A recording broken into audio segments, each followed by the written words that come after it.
If you're thinking about moving to a very rainy Pensacola, Florida, you probably realized pretty quickly that it's not just Pensacola. It's Milton, it's Navarre, it's Gulf Breeze, it's all these areas surrounding Pensacola, and where you choose to live can greatly affect your lifestyle, stuff like your commute, your housing price, your insurance costs. So it's really important to study these areas. So today I'm going to give you my top 6 suburbs of Pensacola, Florida, so that it can help you make the best decision possible. Now, before we jump in, if you are planning to move to the Florida Gulf Coast, download my free relocation strategy guide. It's linked in the first pinned comment as well as the description, and it goes over a lot of different stuff that you're going to need to know before relocating here, and it's going to connect us and you can ask me any questions that you may have. So let's start with number 1, and this area is one of the most underrated places here along the Florida Gulf Coast, and that is Perdido Key. Now, I love Perdido Key. It is very quiet. It's way less crowded than places like Orange Beach or Destin, and if you've ever traveled to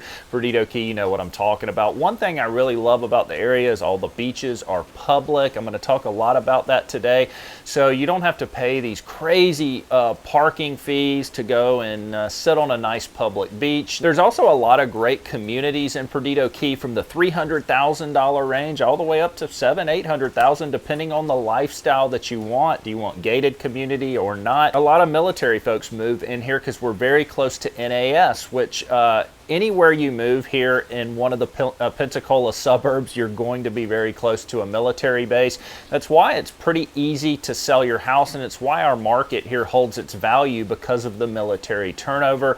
A lot of other reasons as well. Perdido Key is a great place to buy a second home. We sell a lot of vacation rentals in Perdido Key for people that want to live here for 6 months out of the year, rent it out the other 6. So a lot of these communities here allow for short-term rentals, but then you also have the neighborhood communities that are great for families moving in here that don't allow short-term rentals if you just want to live here full-time. So you kind of have the best of both worlds. And what I love about the area, no matter where you live in Perdido Key, you're going to be within 10 minutes of the beach or 10 minutes of the water. So really great up and coming community, has everything you need, like your Publix. If you got a Publix, you're golden. And it's a lot quieter, a lot less touristy, and the traffic isn't nearly as bad as some of the other coastal areas. And hey, if you love to eat out at nice restaurants, you like the nightlife, you're only 20-25 minutes away from downtown Pensacola. So you have the best of both worlds, that quiet coastal feel.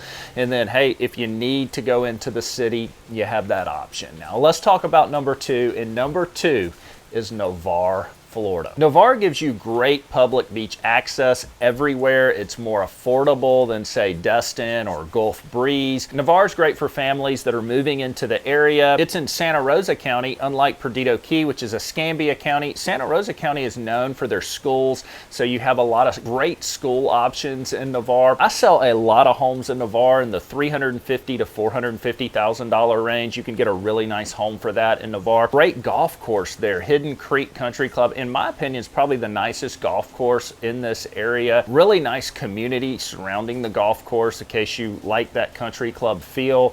The Hidden Creek subdivision, in my opinion, is one of the nicest subdivisions in the area. You also have Holly by the Sea, which a lot of the houses in Navarre come with Holly by the Sea. Holly by the Sea, you pay $40 or something, $40-something a month, and you get access to a private fishing dock, a private boat ramp, a private gym, a private indoor pool, and all kind of other cool stuff. Very cheap. So that is a really cool added bonus for Navarre. Navarre is also a very laid-back community, so you're not going to have a lot of restrictions. You're probably going to be able to park your boat or your RV in your yard. It's just a laid-back feel. We love Navarre. My family has owned condos in Navarre my entire life, so I've been going to Navarre Beach since I was probably 3 years old. Has one of the best fishing piers along the coast. They catch a lot of really cool pelagic fish off Navarre, like your mahi-mahi, sailfish, and tuna, which is a really unique thing to be able to go out to a fishing pier and catch those off the beach. So now, if I had to say anything negative about the area, it would be that you may have to travel into Pensacola if you want to find better shopping or restaurants and stuff like that. And the traffic down 98 can get a little hectic right now, especially since there's a lot of road construction going on. it can get really hectic, especially during your early morning and late afternoon time frame. So you're definitely going to have more traffic in Navarre than, say, Perdido Key. There is a little more going on in Navarre than Perdido Key, but it's still a laid-back area, very family-friendly area, close to a lot of military bases, and we get a lot of military families moving into Navarre. Number 3, I want to talk about Gulf Breeze. And now Gulf Breeze is one of the most desirable and established areas along the coast. And if you want to talk Gulf Breeze proper, it is right in the middle of Pensacola Beach and Pensacola. It's like sandwiched in between the two.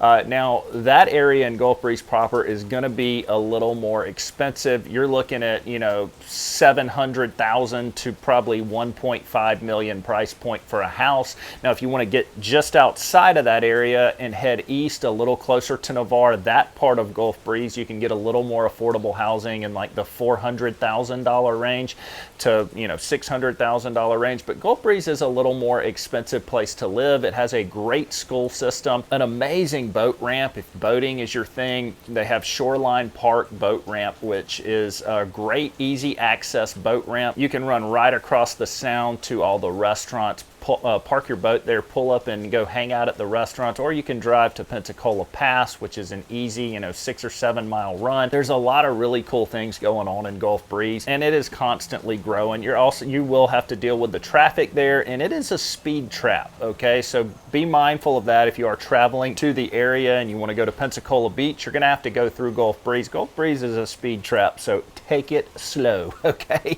But it is a little more of an upscaled area, so if that's your vibe, if that's something that you're interested in, Gulf Breeze is a great place to live. A lot of great communities there, and you can find something in your price point just depending on the lifestyle that you want to live. Hey, if you're in Gulf Breeze, you are usually within 5 minutes of the water in one direction or the other, and so that's what's really cool about living there. It's also an elevated area, especially if you get on the north side of Highway 98. There's a lot of elevation there, so you don't have to worry about flooding and different stuff like that. So really cool area, close to the water, which is a generally safe area from flooding and hurricanes. And I sell a lot of houses there to people wanting to relocate. Number 4, let's talk about Pace. Now, Pace is probably one of the most popular areas for families relocating. Great school system.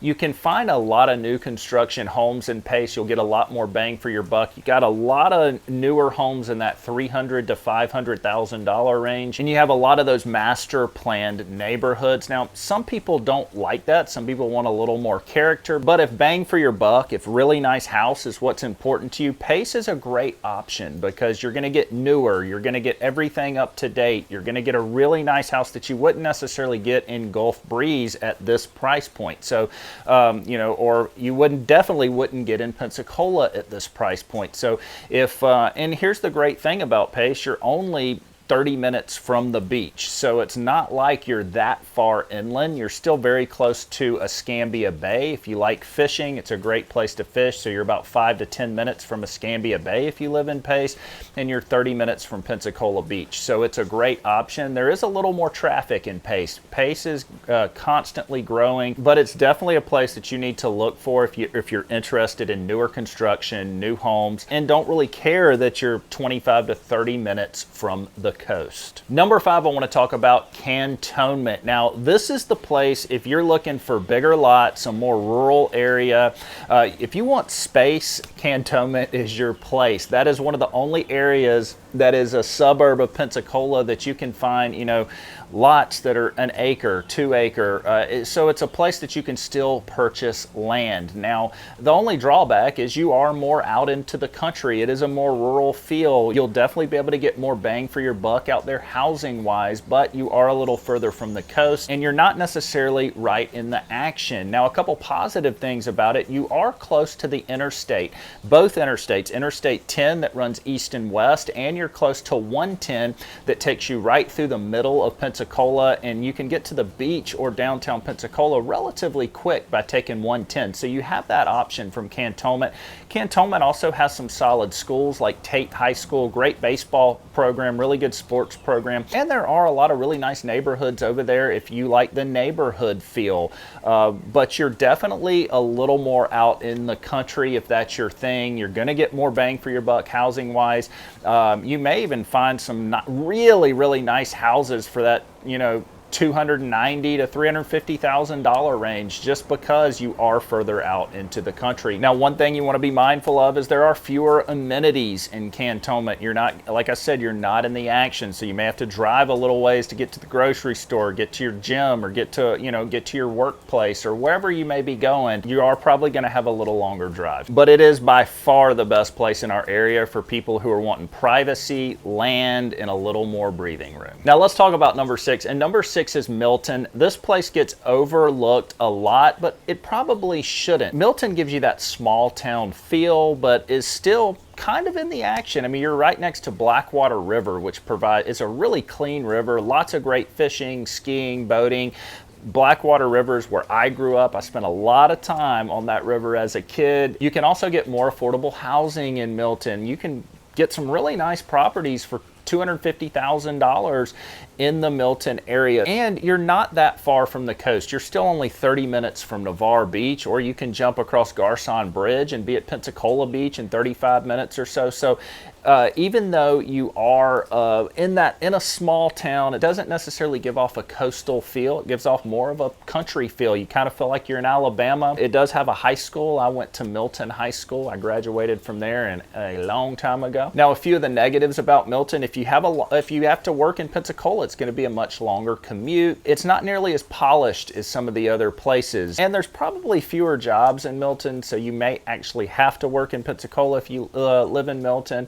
Even though there are some hospitals nearby, if you work in medical, there's schools, so there are job opportunities, but just not as many. It is a place I sell a lot of houses, and again, you're close to another military base, so resale is pretty easy. Any of these suburbs, you're pretty close to a military base, so that's really important for resale. So folks, to sum this up, there's really no best suburb of Pensacola, Florida. There's only the suburb that fits you. What is important to you? Is it more bang for your buck? Is it having more land? Is it living right next to the beach? Is it living right in the action? Is it having a shorter commute? Whatever is more important to you, that's the area that I would focus on, because all of these areas offer something a little bit different. And if you have any questions about them and you want to take a deeper dive, hit me up. All my contact information is linked in the description below. I'm a licensed real estate agent with Avenue Realty right here in Pensacola, Florida, and I work in these suburbs all the time. Like I said, you can also download my free relocation strategy guide and reply back to one of my newsletters, and we can connect that way, and I'll be happy to help you out. But other than that, folks, we will catch you next time.